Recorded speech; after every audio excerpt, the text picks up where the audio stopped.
کہ لسانیات کے بارے میں جتنے تصورات ہیں ہمارے ہاں وہ غلط ہیں یا مغالطے پر مبنی ہیں، غلط فہمی پر مبنی ہے، اور لسانیات وہ نہیں ہے جو ہمارے ہاں سمجھی جاتی ہے، اور وہ لسانیات میں قواعد کے کچھ شعبوں کو منہا کرتے ہیں۔ ڈیوڈ کرسٹل کے خیال میں جو پورا قواعدی نظام ہے، جس میں آپ جانتے ہیں قواعد کے دو بڑے حصے ہوتے ہیں، تحریری یا املائی اور تلفظی۔ آپ جب کسی کو قواعد زبان سکھاتے ہیں کسی بھی زبان کے، تو انہیں بولنے کے فن میں طاق کرتے ہیں، الفاظ کی ادائی سکھاتے ہیں، یا لکھنے کے معاملے میں درست تلفظ اور درست جملے کی ساخت، درست مطابقت کا استعمال، درست تذکیر تانیث، اور جو مختلف آپ جانتے ہیں کہ جو اس میں مصادر کا اور افعال کا اور علت کا اور معلول کا جو رشتہ ہے ان پر بحث کرتے ہیں۔ تو ڈیوڈ کرسٹل کا یہ خیال ہے کہ قواعد کا جو معاملہ ہے وہ اپنی مجموعی ساخت میں، اپنے ایک ٹوٹیلٹی میں لسانیات کا حصہ نہیں ہوتا۔ اگر ہم لسانیات کے صرف آج کچھ کتب پر بات کریں تو اردو میں لسانیات پر اچھا خاصا لکھا گیا، لیکن خلیل صدیقی صاحب کی کتابیں زبان کیا ہے، آواز شناسی اور زبان کا ارتقاء، یہ ان کی 3 بڑی اہم کتابیں ہیں۔ تینوں میں لسانیات کو بحث بنایا گیا ہے۔ جابر علی سید کی کتاب ہے لسانی مقالات، لیکن وہاں لسانیات پر کوئی کام نہیں ہے، لسانی اور عروضی مقالات اس کا عنوان ہے۔ اس میں ایک حصہ، ابتدائی حصہ اردو زبان کے مطالعہ پر مبنی ہے، اور میں پہلے وضاحت کر چکا ہوں کہ علم زبان لسانیات نہیں ہے، اور اس کتاب کا، جابر علی سید کی دوسری کتاب کا حصہ عروض پر ہے۔ جابر علی سید کے علمی تحبر سے انکار ممکن نہیں ہے، ان کی قابلیت کو بھی ہم قطعاً کم نہیں بتانا چاہ رہے، لیکن یہ گزارش کرنا مفقود ہے، منظور ہے، یہ بات آپ کو سمجھانا چاہتے ہیں کہ جو جابر علی سید کی کتاب لسانی اور عروضی مقالات ہے، اس میں لسانیات جو جدید علم ہے، جس کی ابتدا 1950 کے بعد ہوئی یا 1960 کے ارد گرد بطور ایک ضابطہ علم کے ہوئی، وہ اس پر پہلے سے کام شروع ہو چکا تھا، کیونکہ اس کے بانی فرنینڈ سوسیر وہ 1913 میں وفات پا چکے تھے، جن کی کتاب ان کے طالب علموں نے ان کے جو خطبات تھے، جو لیکچرز تھے، انہیں مرتب کر کے بنائی۔ ایک کتاب ایک بڑے اہم انگریز مصنف ہیں گلیسن، ان کی کتاب لسانیات پر بڑی اہم ہے، ہنری ایلن گلیسن، جس کتاب کا نام ہے an introduction to descriptive linguistics.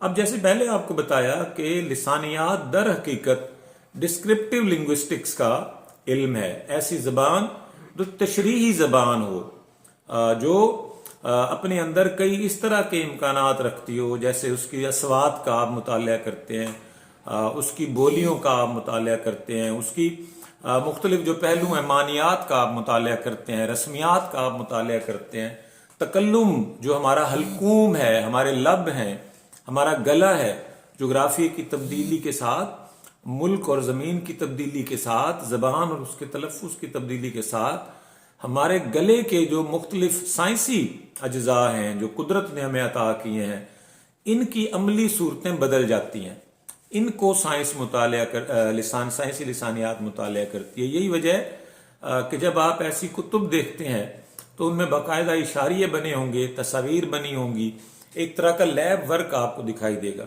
David crystal کے بعد گلیسن ہے، گلیسن کے بعد رابنس ہے۔ رابنس کی کتاب کو بھی بڑی اہمیت دی جاتی ہے۔ گلیسن اور رابنس دونوں 20ویں صدی کے وسط کے لوگ ہیں، نصف صدی کے لوگ ہیں۔ جو کتاب ڈیوڈ کرسٹل کی ہے وہ زیادہ تر جسے آپ کہیے کہ ایک طرح کی نتائج اور ایک طرح کی فتویٰ بردار ہے۔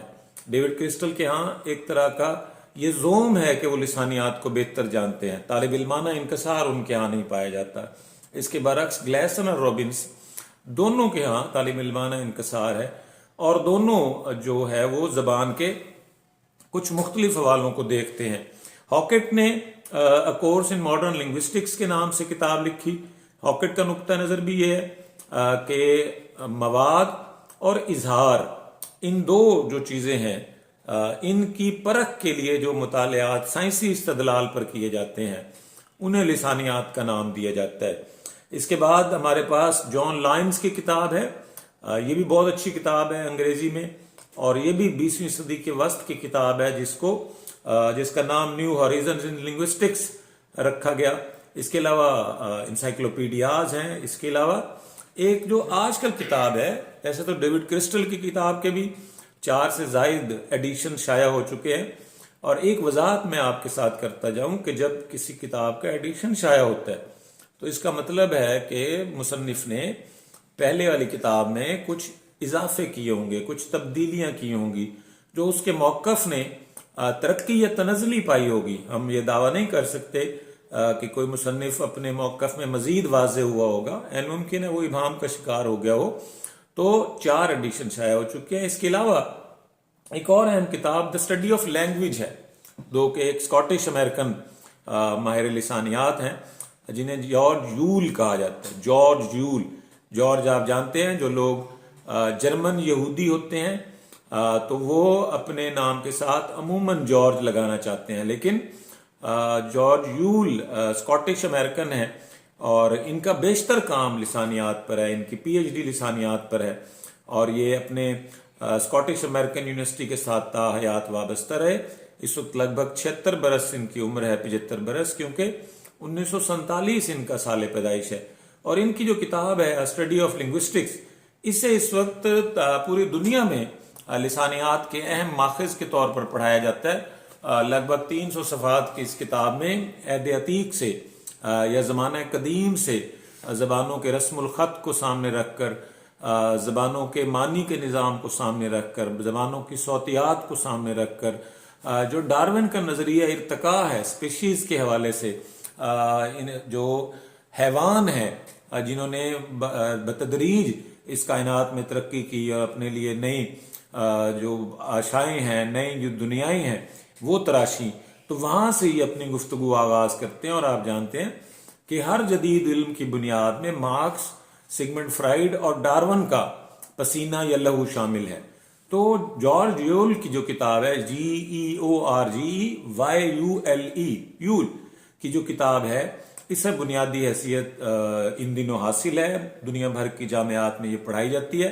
اس کے علاوہ یول کے کئی آرٹیکلز بھی ہیں، اس تفصیل میں آج ہم نہیں جائیں گے، اور اس تفصیل کو کسی دوسرے وقت پر اٹھا رکھیں گے، جن آرٹیکلز میں یول نے بڑی تفصیل کے ساتھ اپنا جو موقف ہے لسانیات کے حوالے سے اسے واضح کیا ہوا ہے۔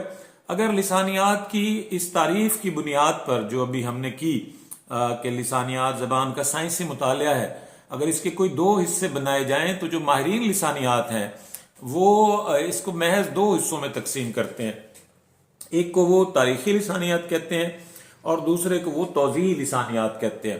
بعض لوگ اس کو عمومی لسانیات کہتے ہیں کہ ابتداً ایک سبجیکٹ لسانیات کا، لنگوسٹکس کا عمومی لسانیات ہے، جس کے 2 بڑے شعبے تاریخی لسانیات اور توضیحی لسانیات کے ہیں۔ توضیحی لسانیات سے مراد وہی ڈسکرپٹیو لینگویج ہے جس میں زبان کی توضیح اور اس کی کچھ دیگر جو سطحیں ہیں ان کا مطالعہ کیا جاتا ہے۔ ان سطحوں میں صوتیات ہے، ان سطحوں میں طجز صوتیات ہے، ان سطحوں میں صرفیات ہے، فونیمیات ہے، نحویات ہے اور معنیات ہے۔ عام طور پر اردو میں انہی 6 سطحوں کو بنیاد بنا کر لسانیات کے مطالعے کیے جاتے ہیں، کیونکہ یہ ڈسکرپٹیو لنگوسٹکس یا توضیحی لسانیات، تشریحی لسانیات کے پھر ابواب ہیں۔ ان کی پھر مزید جو حد بندی ہے وہ کی جا سکتی ہے۔ یہ نہیں ہے کہ جب آپ نے صوتیات کی بات کی تو پھر صوت ختم ہو جائے گی، کیونکہ کچھ صوتیات ایسی ہیں جو آپ سنتے ہیں، انہیں سماعی صوتیات کہا جاتا ہے۔ کچھ صوتیات ایسی ہیں جنہیں آپ بولتے ہیں، کچھ آوازیں ایسی ہیں جنہیں آپ ادا کرتے ہیں، تو انہیں تلفظی صوتیات کہا جاتا ہے۔ یعنی آپ جو آواز سنتے ہیں ضروری نہیں کہ آپ وہی آواز بولیں۔ ایک بات یہ بھی دھیان میں رکھی جائے کہ لسانیات زبان اور بولی میں فرق کرتی ہے، اور لسانیات کے ہاں کسی بھی زبان کا کوئی درجہ نہیں ہے۔ شاید اسی ابتدائی جو موقف ہے اسی سے فائدہ اٹھاتے ہوئے جو جدید ماہر لسانیات ہیں نوم چومسکی، انہوں نے کہا تھا کہ اس پوری دنیا میں ایک ہی زبان رائج ہے، اور جو ان سے پہلے زبانوں کے خاندان بنے ہوئے ہیں اور مختلف ماہرین زبان نے، آپ دیکھیے کہ میں نے ماہر لسانیات نہیں کہا، ماہرین زبان نے زبانوں کو خاندانوں میں تقسیم کیا ہوا ہے. جیسے ہمارے طالب علم پڑھتے ہیں کہ اردو کا تعلق ہندی یورپی زبانوں کے خاندان سے ہے. تو چومسکی کا یہ خیال ہے کہ پوری دنیا ایک ہی زبان کے تابع ہے، یا ایک ہی زبان استعمال کرتی ہے، ایک ہی زبان بولتی ہے. اور جب وہ ایک زبان بولتی ہے تو ہم پھر یہ کہہ سکتے ہیں کہ جو ثقافتوں کے تصورات ہمیں مشل فوکو نے دیے، جو ڈریڈا نے دیے، نیٹشے نے دیے، کانٹ نے دیے، یا اس کے بعد کے لوگوں نے دیے، ان پر بھی سوال یا نشان اٹھتا ہے.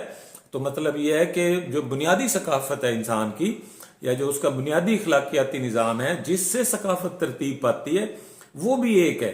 اور جغرافیہ تبدیل ہونے کے ساتھ اور اطراف تبدیل ہونے کے ساتھ، ماحول تبدیل ہونے کے ساتھ ثقافت میں رد و بدل ممکن ہو جاتا ہے اور ثقافت تبدیل ہوتی رہتی ہے.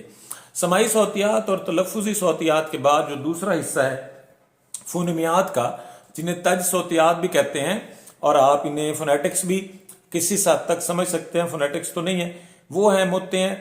صرفیات کے بارے میں بھی آپ جانتے ہیں. ہم اپنی آئندہ گفتگو میں جو یہ 6 شعبہ جات ہیں لسانیات کے، ان پر زیادہ تفصیل سے بات کریں گے. فی الحال ہم کچھ اردو کی کتابوں کا تذکرہ کرتے ہیں. ڈاکٹر عبدالسلام کی کتاب جو رائل بک ڈپو کراچی سے 1993 میں شائع ہوئی، عمومی لسانیات پر سب سے بنیادی کتاب ہے. اس کے بعد ڈاکٹر گیان چند جین کی عام لسانیات، ڈاکٹر خلیل صدیقی کی 3 کتابیں آپ کو پہلے بتا چکے ہیں، اور ڈاکٹر ناصر عباس نیر کی ایک کتاب ہے جو 2018 میں اس کا ایک نیا ایڈیشن شائع ہوا، جدید لسانیات اور تنقید کے نام سے.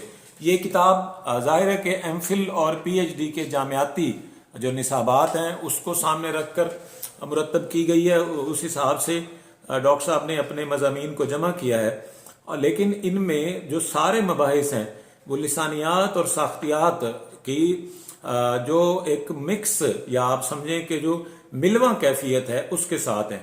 آپ کو ان میں سے جو لسانیات کے خالص مباحث ہیں انہیں نکالنا آسان نہیں ہے، کیونکہ اس کتاب میں نہ تو مصوتوں کی بحث کی جاتی ہے، نہ اصوات کی اقسام پر بحث کی جاتی ہے، نہ یہ بتایا جاتا ہے اردو میں کس نوعیت کے مصوتے پائے جاتے ہیں، اردو میں کس نوعیت کی اصوات پائی جاتی ہیں، اس میں بولیات کا کیا معاملہ ہے. آپ جانتے ہیں بولی ایسی زبان کو کہا جاتا ہے جو ابلاغ کا کام تو کرتی ہو لیکن اس کا باقاعدہ رسم الخط نہ ہو اور اس میں باقاعدہ اصنافی ادب نہ ہو.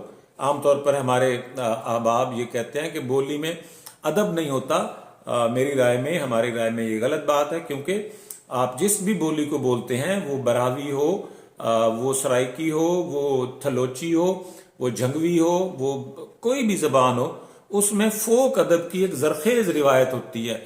شادی کے گیت، مرگ کے گیت، لوک داستانیں، اصلاحی چھوٹی چھوٹی کہانیاں. تو جو صدری ادب ہے، سینہ بسینہ چلنے والا ادب ہے، وہ اس میں خاصی وافر مقدار میں ہوتا ہے. لیکن یہ ایک حقیقت ہے کہ بولی میں ادب بطور اصنافی تخصیص یا صنف کے تبدیلی کے ساتھ، جیسے انگریزی ہوگی، جرمن ہوگی، فرینچ ہوگی، اردو ہوگی، یہ اپنا ایک مخصوص رسم الخط رکھیں گی، مخصوص قواعدی نظام ہوگا، ان میں مخصوص ایک ان کا اصناف میں بٹا ہوا ادب ہوگا. تو اسے بولی اور زبان کے فرق کے ساتھ چلاتے ہیں. لیکن لسانیات جو زبان کا مطالعہ ہے وہ بولی کو کمتر اور زبان کو برتر سمجھتا ہے، عام زبان کا کوئی بھی مطالعہ. اس کے بعد وہ ادب کی بنیاد پر کہ کسی زبان میں کتنا ادب ہے، اس میں کتنا دینی یا مذہبی سرمایہ ہے، کتنا فلسفہ ہے، یعنی اس کی علمی میراث کیا ہے، اس بنیاد پر کسی زبان کو چھوٹا یا بڑا کہتے ہیں. اس کے برعکس لسانیات میں زبانوں کے درمیان تخصیص نہیں پائی جاتی. لسانیات کے ذیل میں دنیا کی کوئی بھی جو زبان ہے وہ برابر کی اہمیت رکھتی ہے.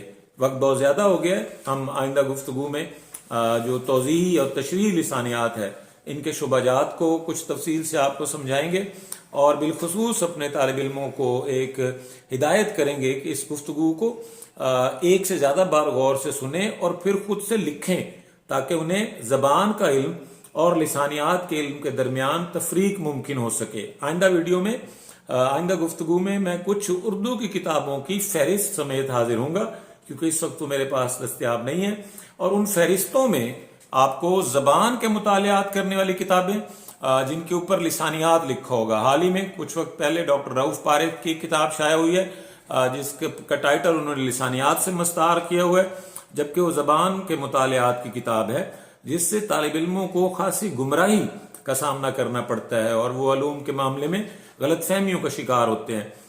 تو مقصد یہی ہے کہ علم کی جو شفافیت ہے اس کو قائم رکھا جا سکے اور طالب علموں کو کسی طرح کی غلط فہمی سے بچنے کی تاکید کی جائے. آپ کا بہت شکریہ. اللہ حافظ.